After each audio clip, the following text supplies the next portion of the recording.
Sejam bem-vindos a mais um episódio do podcast Falso Plano. Este é um episódio bem especial, é o primeiro, é a inauguração da nossa parceria com a Bola, à qual agradecemos desde já a oportunidade para, nesta altura em que o Falso Plano, o projeto Falso Plano, está a fazer 2 anos da sua existência, darmos mais este passo em frente na aventura. Esta semana vamos começar com ciclismo de pista, por exceção, obviamente, devido aos feitos incríveis que tanto Yuri Leitão como Rui Oliveira nos proporcionaram neste último fim de semana, com uma prata e um ouro a vir de Paris diretamente para Portugal. Depois teremos em destaque a antevisão da Volta à Espanha, a grande corrida que vai ter início em Portugal no próximo sábado. Para fechar, falaremos um bocadinho da Volta à França feminina, que também arranca na próxima semana, e, naturalmente, faremos um rescaldo do que aconteceu na prova de estrada e de contrarrelógio nos Jogos Olímpicos. Dar-vos nota, como sempre, para nos seguirem em falsoplano.pt, a nossa plataforma onde tem todo o nosso conteúdo disponível, desde antevisões, crónicas, entrevistas, e também para nos seguir no Twitter, onde somos particularmente ativos, e no Instagram, onde mais recentemente também já temos a nossa presença. Hoje connosco temos Fábio Balbao e Miguel Pratas. Eu sou Henrique Augusto, o moderador ativo deste programa. Vamos então começar pelo grande destaque desta semana, desta ausência do Falso Plano, e será naturalmente o Ouro Olímpico. Nós somos um podcast de ciclismo de estrada, como vocês já sabem, mas quando temos grandes eventos, como foi o caso aqui, abrimos exceções, e acho que o Yuri Leitão e o Rui Oliveira são obviamente merecedores dessa exceção. Bal, como é que viveste este momento épico do ciclismo português e até, há quem diga, um bocadinho inesperado, embora já tivéssemos boas perspectivas do que poderia sair de Paris, isto superou qualquer expectativa. Sem dúvida. Primeiro que tudo, boa noite lá para casa e boa noite aqui ao painel. Surpreende-me bastante porque se eu já tinha ficado contente com a prata, é impossível, enquanto português, não nos emocionarmos com o ouro. E sem dúvida, ver o Yuri e o Rui Oliveira vencerem o ouro ontem na prova de Madison fez-me levar as lágrimas aos olhos e sem dúvida que faz muito sentido para nós, enquanto portugueses, percebermos que de facto isto não é normal, ou seja, houve aqui um esforço que foi feito e é um esforço que é praticamente recente, tem um projeto que tem 10 anos e vermos Portugal vingar, se calhar naquela que era uma das modalidades que não estava tão predisposto para ter esse outcome, embora tivéssemos Yuri Leitão como campeão do mundo na modalidade de ómnio, não era certo que ele viesse a corresponder. Sim, a concorrência nos Jogos Olímpicos é sempre do nível superior. Claro. Porque as preparações são diferentes, ou seja, há atletas que se podem preparar para o Mundial naquele ano,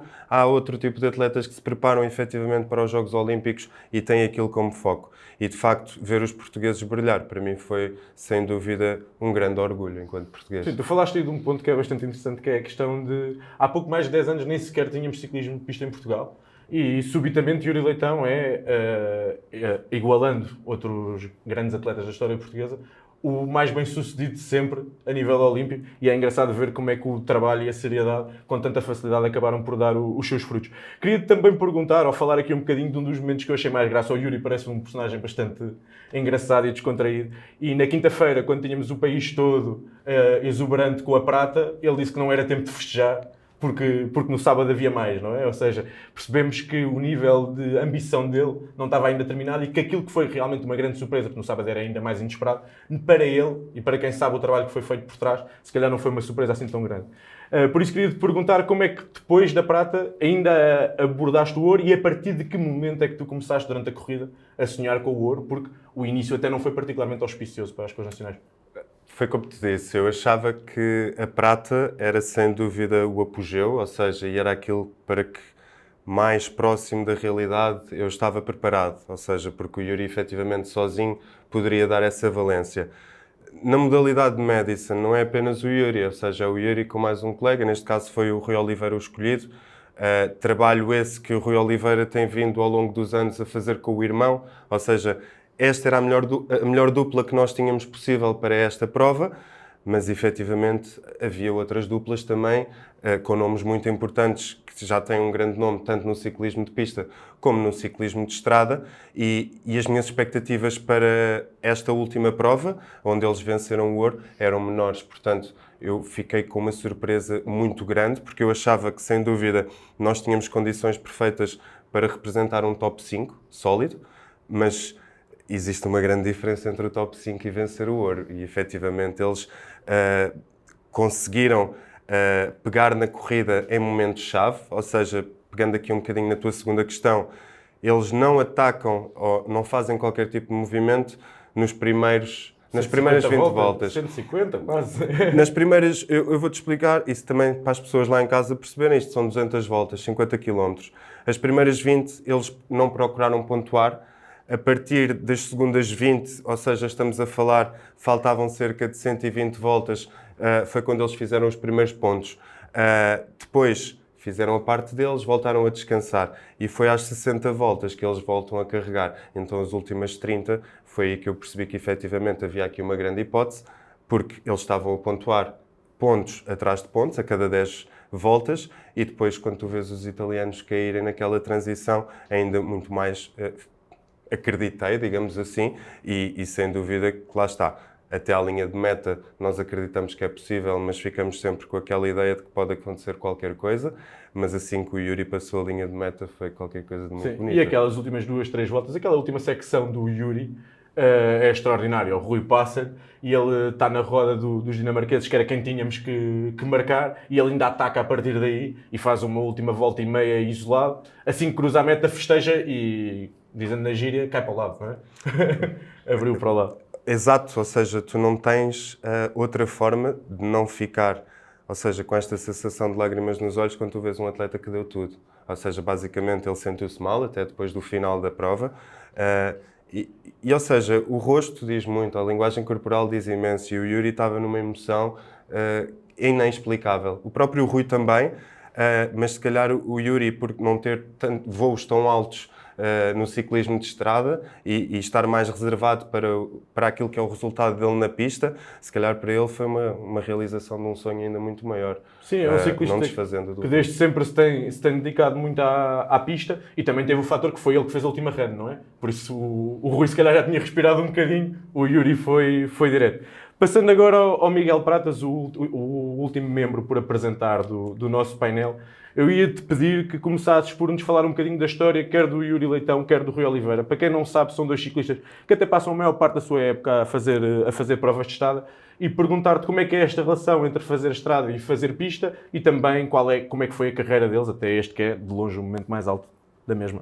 Sim, são dois corredores que em estrada não são corredores de primeira linha, apesar de estarem em equipas de grande estatuto, principalmente o Rui Oliveira, que está numa das melhores equipas do pelotão e faz muitas vezes parte do bloco do Pogacar Chart, tanto nas clássicas como nas grandes voltas.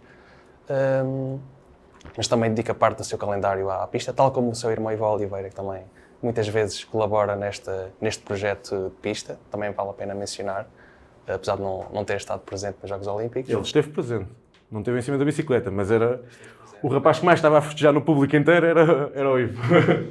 E o Yuri, já com mais preponderância em termos de pista, mais titulado, com muita reputação na pista, em termos de estrada, está numa equipa não com tanto estatuto como a Emirates, está na Caja Rural, que é uma equipa de segunda linha do pelotão internacional, mas é um corredor com algum destaque dentro da equipa, é um sprinter muito competente, lançador também muito competente, já tem algumas vitórias em provas continentais e até pode no futuro dar um salto para uma equipa World Tour, tem capacidade disso, mas o facto de ter que dividir o calendário entre a pista e a estrada dificulta sempre essa agilidade, digamos assim.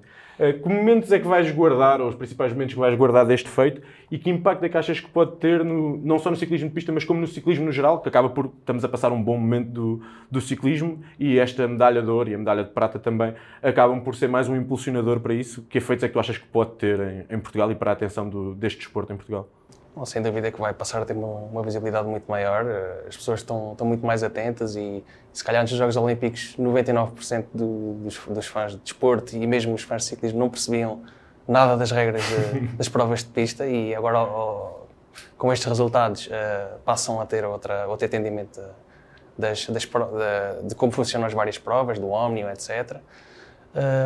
E eu acho que isto vai ser uma alavancagem para o desporto português, principalmente em pista, mas também vai dar visibilidade a mais jovens tentarem enverdar por esta carreira, O ciclismo português também tem muito para onde crescer. Não temos nenhuma equipa neste momento de nível continental. Internacional, sim. E quem sabe se não poderá haver mais investimento, por exemplo, em velódromos, que só temos um no país. Estive a ver uma entrevista agora há uns dias, é único, já tem dezenas de medalhados, não só portugueses, porque há muitos estrangeiros que também vêm cá treinar e se calhar há espaço para criar outro velódromo, criar centros de alto rendimento, não só no ciclismo, no desporto em geral, mas há muito espaço para este desporto evoluir e o ciclismo está cada vez mais na moda e porque não ciclismo de pista. E se o ciclismo está na moda, vamos ter aqui um ótimo timing para isso, porque passando ao prato principal deste episódio, que é a antevisão da Volta à Espanha, a Volta à Espanha começa no próximo sábado em Lisboa, pela primeira vez em cerca de 30 anos. Vamos ter uma grande volta a arrancar de Portugal. Que tipo de... e não só vai arrancar de Portugal, como um dos principais favoritos é o João Almeida e poderá ser aqui mais um impulsionador neste bom momento que o ciclismo português vai passando. Mas já lá vamos ao João, vamos ter tempo para falar do João e das hipóteses dele nesta Volta à Espanha. Que tipo de corrida é que tu esperas nestas 3 semanas em Espanha e quais é que são as principais diferenças desta prova para as restantes grandes voltas? A Volta à Espanha é uma prova com características bastante especiais.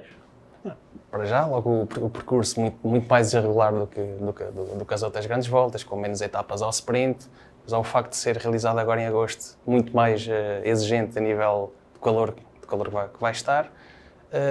Mas eu acho que a principal diferença neste momento e neste contexto para as outras grandes voltas é que não vai estar nenhum ciclista dominador do pelotão internacional, como o Pogacar ou o Vingegaard, cada vez que participam numa prova deste género, são a luta pelo segundo, não é? A luta pelo segundo ou pelo terceiro.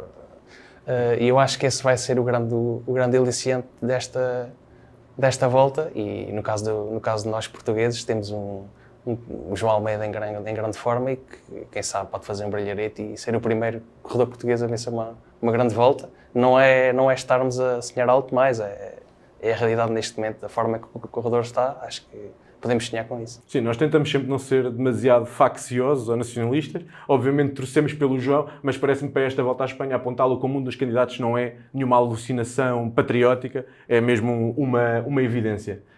Voltando aqui ao BAU. Obviamente, por todas estas razões, é uma grande volta bastante especial para nós. Vai começar de Lisboa. O que é que podemos esperar do público? O que é que podemos esperar deste arranque em Portugal? Que vamos ter 3 etapas em Portugal ainda. Acho que é muito interessante termos uma terceira grande volta em Portugal, não é? Depois da grande volta ao Algarve e da grande volta a Portugal. É grandíssimo. Termos a possibilidade de ter a grande volta à Espanha em Portugal é sempre interessante na medida em que dá visibilidade também ao país e cria, se calhar, awareness dentro do país para aquilo que é o ciclismo, ou seja, não é todos os dias que nós temos a oportunidade de ver os melhores ciclistas do mundo. E se o quisermos fazer hoje em dia, de ano a ano, temos de nos deslocar ou à Figueira, por força das circunstâncias, até há 2 anos, que foi quando criaram a Clássica, ou efetivamente na volta ao Algarve, onde conseguimos contar com algumas equipas que já levam alguns daqueles que vão ser os corredores ou para o Giro ou para o Tour de France. No entanto, ter a possibilidade de ter a volta em Portugal acaba por ser muito bom do ponto de vista do espectador. Ser em Lisboa... para quem é daqui de Lisboa, ainda é uma oportunidade maior. E, ou seja, no fundo, explicar aqui um bocadinho que a primeira etapa, que começa no dia 17, sábado, vai começar em Lisboa, na zona de Belém, e termina em Oeiras, ou seja, é um prólogo, digamos assim, um contrarrelógio individual que tem 15 km e vai decorrer ao longo da Marginal. Portanto, quem quiser assistir, basta deslocar-se até à Marginal, ali da zona da linha de Cascais. Sim, e deixa-me só, desculpa interromper, o ciclismo tem este lado, não é? Não é preciso comprar bilhetes, não é? É ir até à porta de casa ou deslocar-nos um bocadinho e ver os ciclistas passar.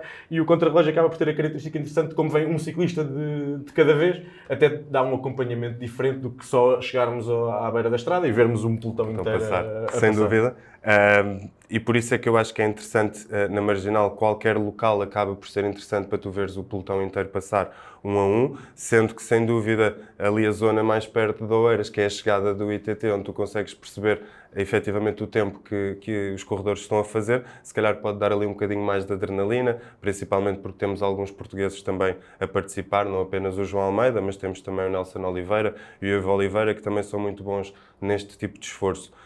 A etapa 2 já é uma etapa um bocadinho diferente, começa em Cascais e acaba em Ourém, já é uma etapa um bocadinho mais acidentada, mas também é uma etapa bastante interessante de se ver. Óbvio, para quem é aqui da zona de Lisboa, se calhar ali a zona de Sintra acaba por ser a zona mais fácil para conseguirem assistir a um bocadinho da etapa, e depois a etapa 3 já na segunda-feira, no fundo, ou seja, podendo assistir quem é aqui de Lisboa, podendo assistir a um bocadinho do prólogo e podendo assistir ali ao início da segunda etapa, acho que é uma ótima forma de encerrar o fim de semana para na segunda-feira ir trabalhar. Quem não tem de trabalhar na segunda-feira tem sempre a etapa 3 que inicia na Lousã e termina em Castelo Branco. Na minha ótica, como é uma etapa de sprint, eu aconselhava as pessoas a irem até Castelo Branco para no fundo verem o sprint final. Aquilo que eu espero, e é só aqui um à parte, espero que esta volta não seja idêntica ao Tour, em que nas etapas de sprint simplesmente não se formam fugas. Eu acho que não vai acontecer porque não temos aqueles dominadores de pelotão Sim, e são os primeiros capazes de dias de uma partir a grande volta corrida. também, por norma, há mais atenção por parte do pelotão. Poderá ser por aí. Fica assim o apelo a dirigirem-se às estradas de Lisboa e arredores nestes primeiros dias para apoiar os ciclistas portugueses, para apoiar o ciclismo no geral, para agradecer esta oportunidade de termos uma grande volta a arrancar de Portugal e, obviamente, acima de tudo, para apoiar o nosso João Almeida, Botalume, que é aqui o próximo tema do nosso podcast e, se calhar, o tema central, Melhor. ou a nossa maior expectativa está em volta dele. Ele entra nesta volta provavelmente com o estatuto da melhor oportunidade de sempre de ganhar uma grande volta. Eu diria até de um português ganhar uma grande volta, não me quero alongar muito em relação ao Joaquim Agostinho. Ele vem de um quarto lugar na Volta à França, que foi a melhor classificação de um português desde 1979, quando o Joaquim Agostinho fechou em terceiro. Está todo este aparato à volta, está este hype. O próprio João disse que provavelmente não viria à volta à Espanha se não começasse em Portugal, ou seja, ele também está a contar connosco e com o nosso apoio para lhe dar esse boost. Quais é que são as reais hipóteses dele na volta? Eu acho que isto não é só uma questão de estatuto, sabes? Ele, de facto, fez por merecer a nossa confiança, porque se calhar nós, num passado recente, ambicionámos que ele fosse candidato a uma grande volta, nomeadamente depois daquele primeiro giro em que ele anda que ele anda imensos dias de cor-de-rosa e que nos fez acreditar que, sem dúvida, podemos ter aqui no futuro um corredor para vencer uma grande volta. Foi o início desta grande epopeia, não é? De acompanhar o João. O que é certo foi que nos anos seguintes tudo nos pareceu muito exagerado, ou seja, o João não nos dava essas garantias e eu acho que esta foi a primeira prova de 3 semanas em que eu vi um João diferente e, embora sendo o mesmo João de sempre, a ir à sua velocidade, o que é certo é que a velocidade dele hoje em dia é um bocadinho superior àquela que era nos anos anteriores. E ver o João capaz de partir um pelotão da maneira como ele fez no Galibier, na etapa 5 do Tour de France, sem dúvida que nos dá aqui uma noção de que se calhar ele agora está numa altura não só apenas física, mas também mental e de maturidade, para nos dar essa garantia que sim, e não estando Tadej Pogačar ou Jonas Vingegaard em prova, Está no ponto ótimo. está perfeito para ele. E eu acredito, tu acreditas, eu acho que Pratas também acredita. Mas eu acredito sempre, por isso eu não sei se conto bem.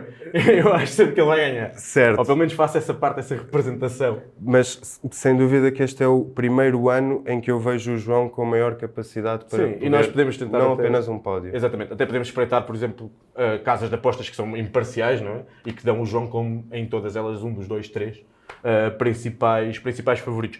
E no Tour ele faz quarto, mas faz atrás de 3 dos Aliens, digamos assim, e nenhum deles vai estar presente aqui. E isso abre uma série de possibilidades. Olha, faz quarto como gregário. Como gregário, a fazer trabalho. Ou seja, o Tour dele não tem que ser valorizado só pelo quarto lugar. Ele era gregário do líder, de Tadej Pogačar, que ganhou o Tour de uma forma autoritária. O Henrique disse bem, ele faz quarto. Quarto foi o melhor possível para ele fazer nesta edição do Tour de France, porque efetivamente os outros 3 que ficaram à frente estavam muito superiores. Sim. Estavam noutro nível, digamos assim. E é um nível difícil de alcançar e de competir, pelo menos por enquanto, para o João. Bem, e tu, Pratas? Tu que és sempre um bocadinho mais cético em relação às hipóteses do João Almeida, sobretudo pela forma dele de correr que dificulta ambicionar vitórias, ou seja, o João é um ciclista que corre muito a ritmo e tem dificuldades na mudança de ritmo, que muitas vezes no ciclismo é onde acaba por se criar as principais diferenças.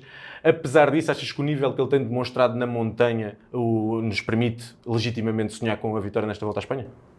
Sim, é verdade. Eu sou, desde que ele chegou a um nível altíssimo, manteve sempre esses defeitos de mudanças de ritmo, por vezes má colocação, e isso ainda não está corrigido a 100%.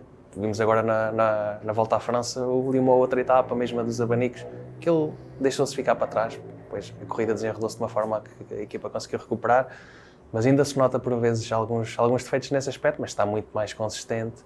Está a conseguir fazer subidas incríveis e eu na altura comentávamos muitas vezes no Fastplan que eu achava que ele fazia-lhe falta fazer papel de gregário. E é isso que temos visto ele a fazer nos últimos tempos para o seu líder, e nota-se que há ali uma química muito grande, porque ele realmente entrega trabalho ao Pogačar, e depois o Pogačar também vence, portanto aquilo funciona bem. E nota-se também uma química interessante com o Adam Yates, que vai ser o co-líder aqui do João ao longo da Volta à Espanha, sim. Na Volta à Espanha, aquilo que vimos na Volta à Suíça entre os dois foi prestações incríveis, e eu acho que ele neste momento está num nível, e não havendo esses tais monstros, acho que está num nível que já pode almejar a vencer esta grande volta, tendo em conta o contexto.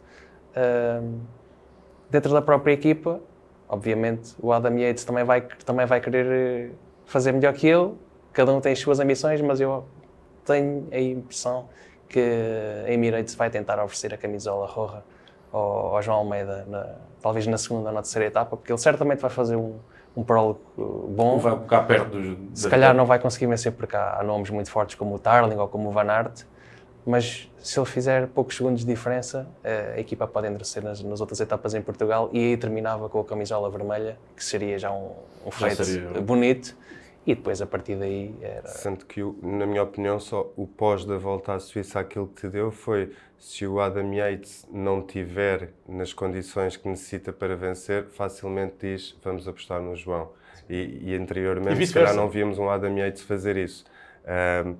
E principalmente acho que foi também isso que o João ganhou, ou seja, essa possibilidade de os colegas também confiarem nele como um verdadeiro líder, porque aquilo que se notou quando ele entrou na UAE foi que alguns dos corredores também queriam o seu momento e se calhar acabavam por deixar aquele trabalho que era necessário de ser feito para apoiar o João, deixá-lo um bocadinho para trás, por força de também não acreditarem que esse trabalho pudesse vir a resultar naquele resultado para o João.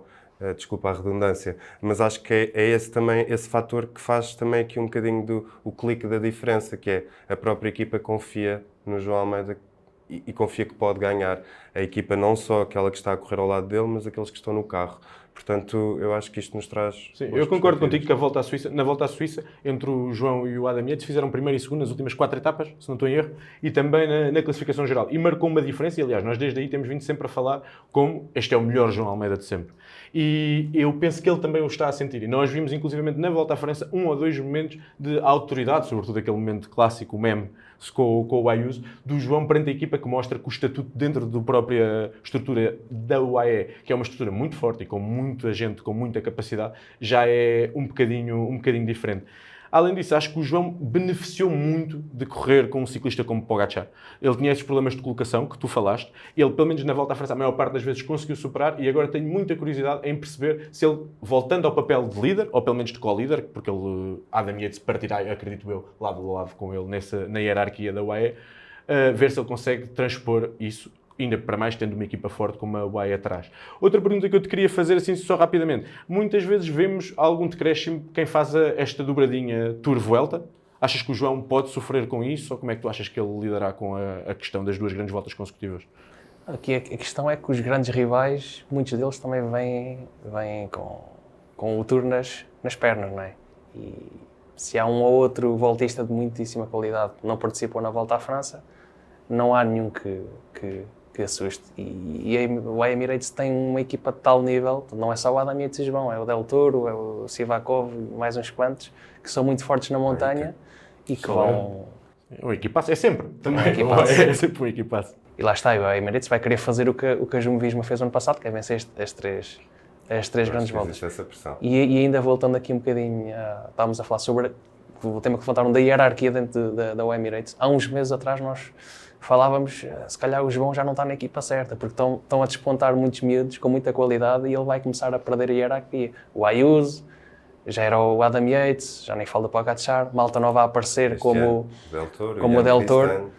Uma série de miúdos que apareceram muito jovens e a conseguirem vitórias, que era isso que faltava ao João. Apesar de ele ser muito consistente e ter resultados muito bons, faltava-lhe as vitórias. Mas os desempenhos recentes acho que estão a mudar isso e estão a reforçar o papel dele na equipa e nota-se que ele tem uma relação muito boa com o Pogacar e com o Yates, principalmente são as duas grandes caras da equipa e se calhar neste momento acho que não é a equipa certa para ele e espero que corra bem e o correr bem não significa que ele tenha que vencer esta grande volta. Sim, eu concordo.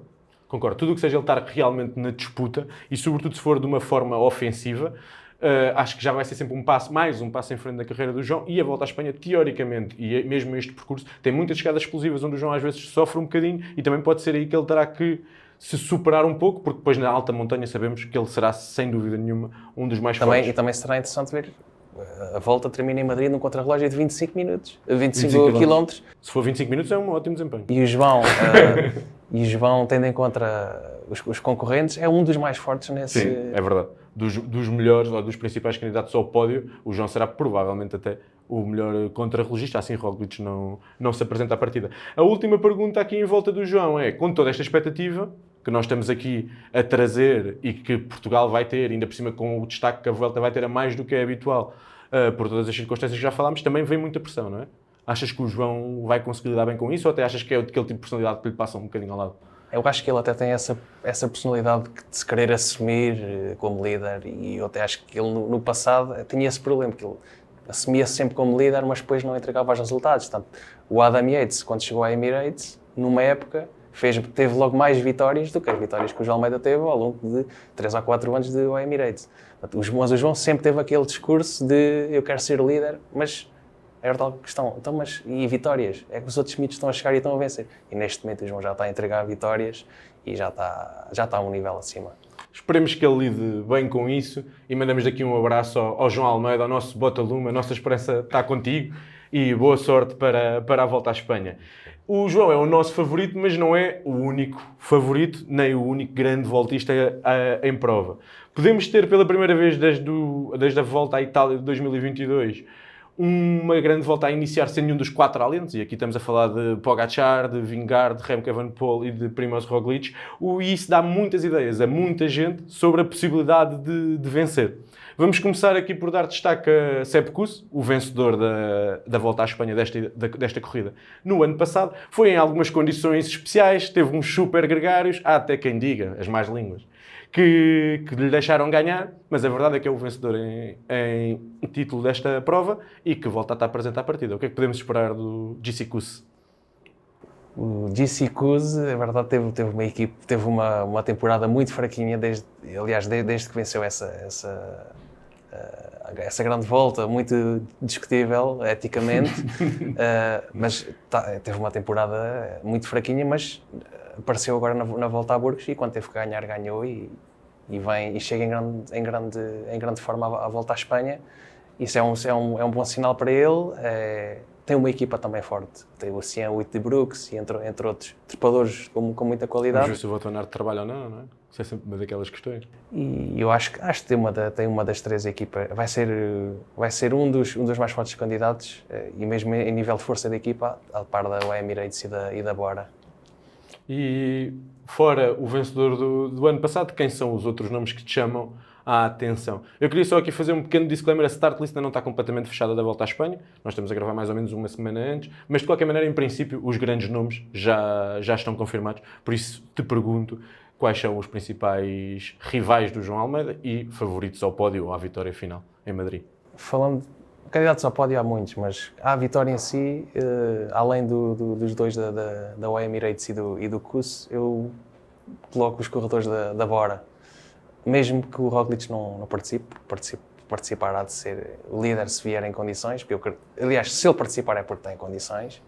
E é um ciclista que se adapta aqui que nem uma luva, não é? Já venceu 3 vezes a Volta à Espanha. Mas se olharmos para o bloco provisório, lá está, tem outros corredores de grande valia. Temos o Dani Martínez, que foi o segundo classificado da última edição do Giro.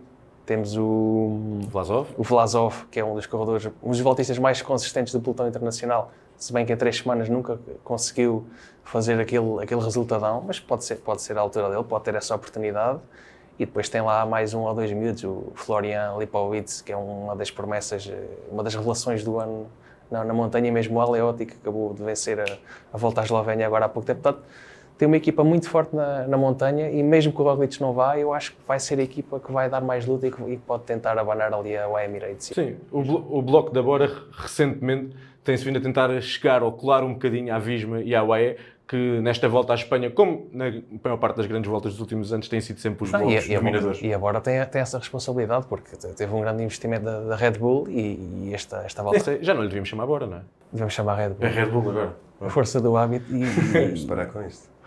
Mas esta volta à França foi um fiasco, culpa também do abandono de Roglic, pronto. E eles têm que mostrar qualquer coisa. Os patrocinadores estão a bancar patrocínios milionários, e espera-se que venham reforços para a próxima temporada, ainda mais do que aqueles que já estão confirmados.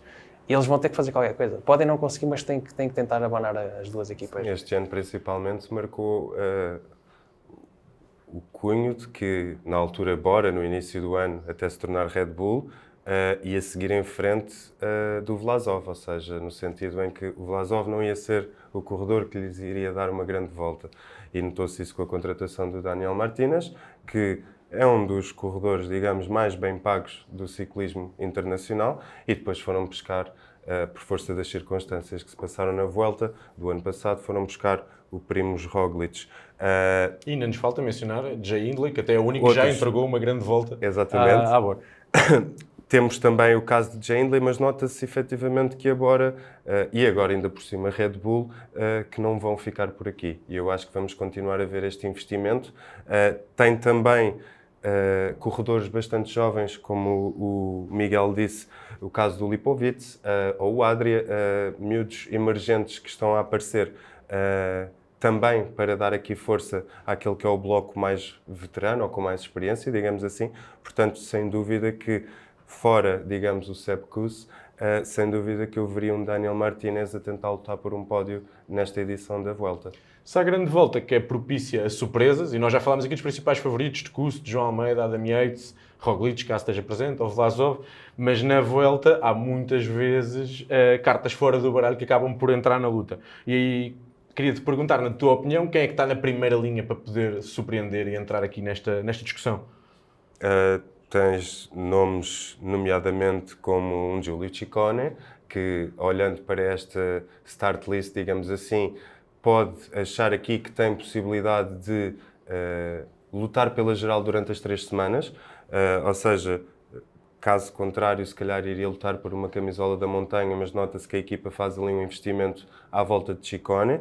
Tens o caso de Mikel Landa, que de todos os esforços que fez este ano, primeiro ano pela Soudal Quick Step, foi sempre muito eficiente e teve sempre ótimos resultados quando não teve de trabalhar para Remco, e mesmo tendo trabalhado para Remco, terminou em 5º na Volta à França, ou seja, foi o segundo melhor gregário, digamos assim.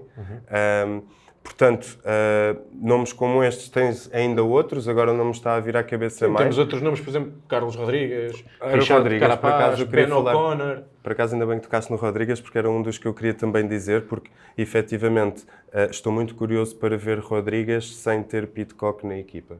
Ou seja, uma equipa que irá trabalhar efetivamente para o seu líder. Tanto o ano passado como este ano vimos que teres o Carlos Rodrigues e o Pidcock a co-liderar a mesma equipa, vai chegar ali uma parte que depois o Pidcock não vai querer trabalhar e não vai querer ajudar. Eu acho que isso provoca, para além de toda a pouca confiança que o Carlos Rodrigues tem enquanto ciclista e que tem vindo a ganhar, porque no fundo a vitória que ele teve este ano, por força das circunstâncias das quedas de Vingegaard, Roglic e Remco, veio dar-lhe aqui uma confiança que nós já julgávamos ter sido perdida. Ou seja, nós já não diríamos... se não tivesse acontecido aquilo no País Basco, nós não estaríamos a dizer que efetivamente o Rodrigues este ano iria ser aposta para grandes voltas. E a realidade é que foi. Por outro lado, para além do Rodrigues, tens também um Carapaz ferido por não ter ido aos Jogos Olímpicos, porque Bem sem dúvida chateado. que eu acho que ele iria ter a intenção de voltar a repetir. O Carapaz é um conquistador, digamos assim, um tipo que, se vir que não vai para uma geral, vai para etapas, e ele andou de amarelo no Tour este ano, portanto não me surpreende nada se o virmos a andar de vermelho ou a querer andar de vermelho ao longo desta volta. Tudo por força da circunstância, tu não tens um Dominador, Um e isso dominador. permite a quase toda a gente, acreditar. a toda a gente sonhar. E Carapaz não é um qualquer, não é? É um ciclista que já ganhou uma volta à Itália e já tem pódio nas 3 grandes voltas. Ultimamente tem estado mais afastado da luta pela classificação geral. No Tour, por exemplo, acaba por sair com a camisola das bolinhas e com uma vitória de etapa. Mas eu acredito que aqui na volta à Espanha, até porque ele já alcançou esses 2 objetivos na volta à Espanha no passado, vai mesmo tentar a vitória. Falando agora um pouco dos homens rápidos, saindo um bocadinho da montanha, não só de classificação geral se fazem as grandes voltas. Pratas, o que é que tu achas? A camisola dos pontos, com tão poucas etapas de sprint puro e até com tão poucos sprinters à partida, como é que tu achas que será discutida esta camisola durante esta volta à Espanha? Isto é uma lista ainda muito dúbia, porque não sabemos ainda bem que sprinters vão estar presentes, mas se nenhum nome topo surgir, e eu acredito que não vai aparecer, o grande favorito é o Wout van Aert. Tem estado a fazer uma época muito abaixo do que estamos habituados, também fruto de algumas lesões, e ele já assumiu que vem para a volta à Espanha para ganhar uma etapa e depois ganhar a segunda e depois ganhar a terceira e por aí fora. Tem que ser, obviamente, o grande candidato a ganhar a camisola dos pontos, que é um corredor em sprint puro, tendo em conta a concorrência que se espera, é ele o mais rápido, e mesmo em etapas com alguma dificuldade ou com um perfil mais clássico, também é um dos principais, é um corredor de topo. E vale a pena lembrar que a única vez que ele decidiu tentar ganhar uma camisola dos pontos foi na volta à França e ganhou de forma mais do que autoritária, não é? E aqui a concorrência não é sequer parecida. A concorrência que está pelo menos nesta lista provisória, que se possa destacar, eu refiro o Caleb Ewan, que apesar de não estar ao nível que nos habitua há muitos anos, na volta consegue surpreender e em termos de velocidade pura é um dos principais. E depois já uma equipa que eu acho que vai investir novamente nos sprints, tal foi o sucesso que teve na Volta à França, que é a Intermarché.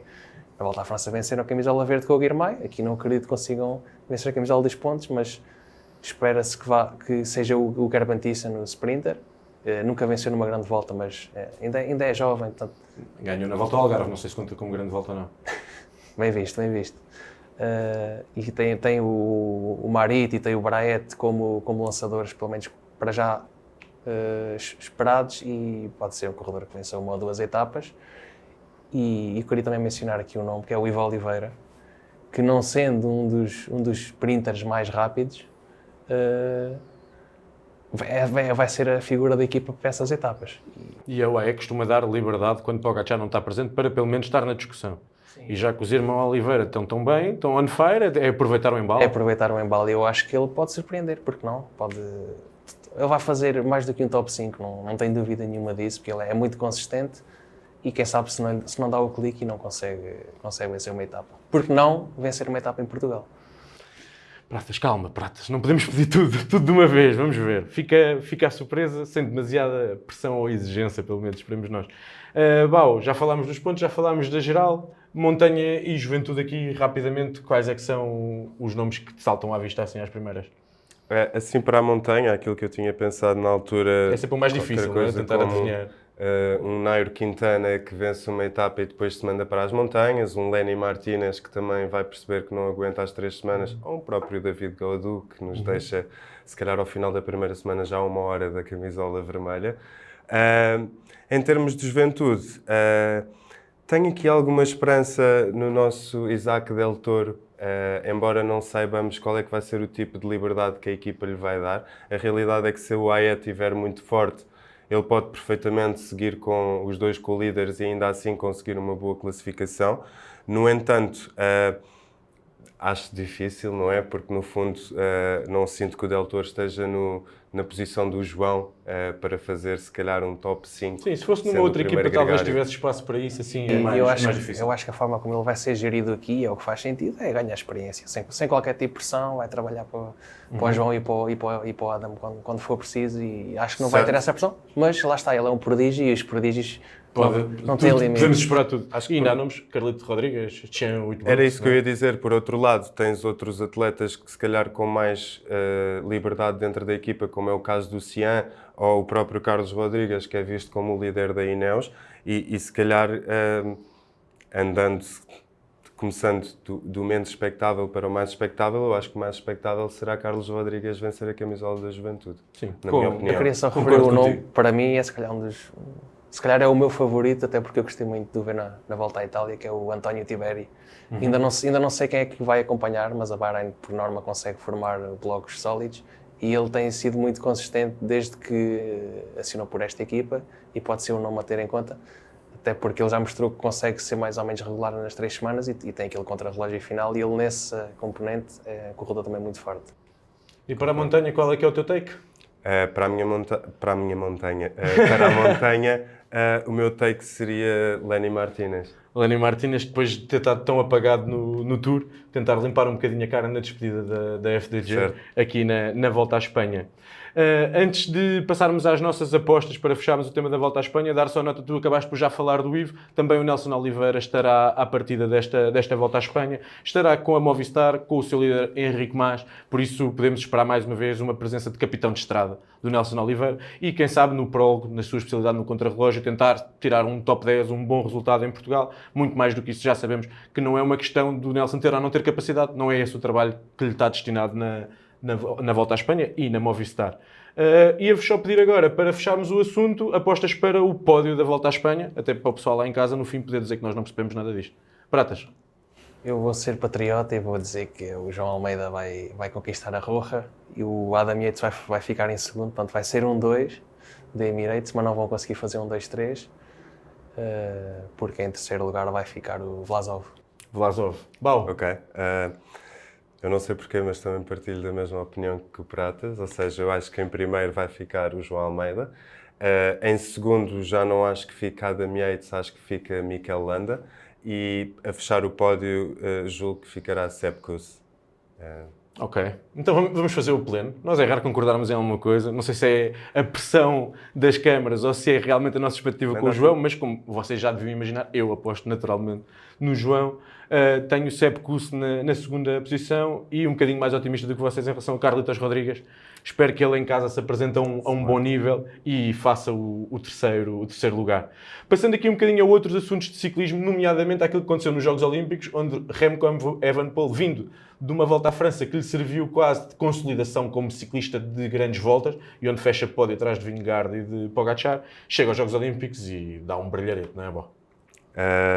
De facto, nós temos de ser muito, ou de sentirmos-nos muito privilegiados por estarmos a assistir a esta história e nesta fase da nossa vida em que somos já pessoas maduras, porque efetivamente em termos de ciclismo, isto para te levar aqui ao ponto dos Jogos Olímpicos, nós durante este ano de 2024 temos assistido a coisas históricas no que toca a ciclismo. E uma delas é, sem dúvida, tu teres um único corredor capaz de vencer a prova de estrada e o ITT, neste caso o contrarrelógio individual.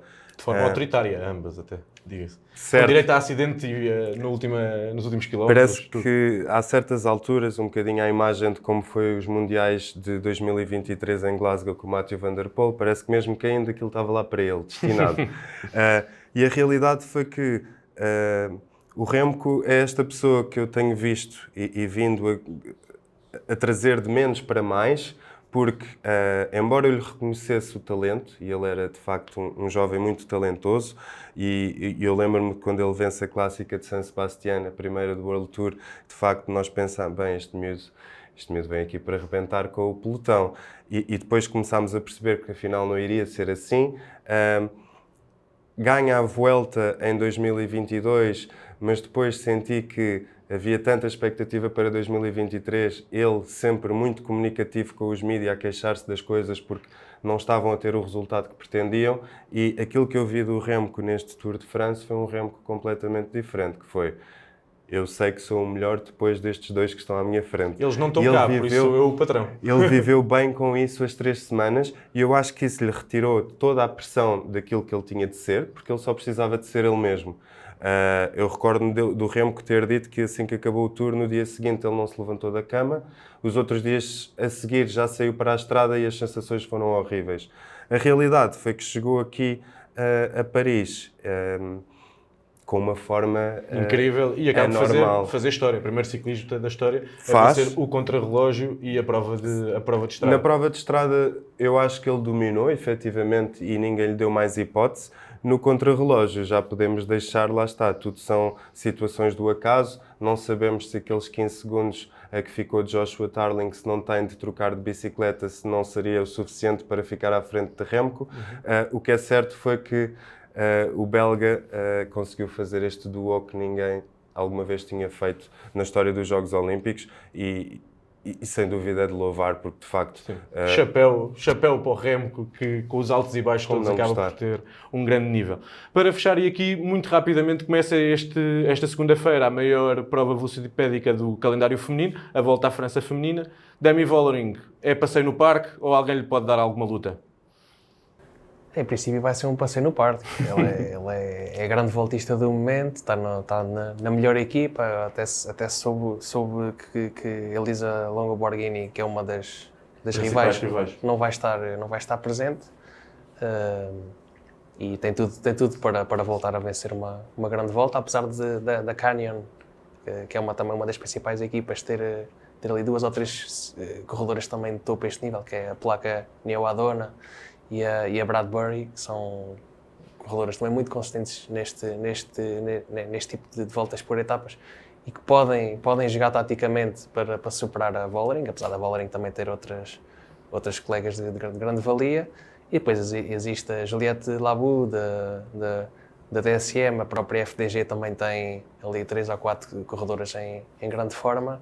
Portanto, não vai ser um passeio no parque. Parecem estar todas, mesmo assim, um bocadinho o nível abaixo da neerlandesa. E atenção que a Vollering tinha aqui a intenção de ter vencido a medalha de ouro nos Jogos Olímpicos e falhou, portanto acho que poderá vir aqui com energia extra. É isso. E deixar-vos o convite para acompanharem durante esta semana a Volta à França Feminina. Normalmente são corridas espetaculares e esta semana até não há mais ciclismo, temos uma boa desculpa para acompanhar. Para além disso, no próximo sábado já não vamos ter tempo de falar, mas vamos ter o início do Tour da Avenir com a seleção portuguesa e em destaque para o António Morgado, presentes com muita ambição. É assim que termina este primeiro episódio do Falso Plano em parceria com a Bola. Agradecer mais uma vez a oportunidade, deixar-vos mais uma vez o convite a seguirem-nos, sobretudo no Twitter e no Instagram, e a irem a falsoplano.pt. Muito obrigado, vamos estar por este lado na volta. Em princípio, o próximo encontro será para a semana. Muito obrigado a todos os que estiveram aí em casa e até à próxima. Um abraço.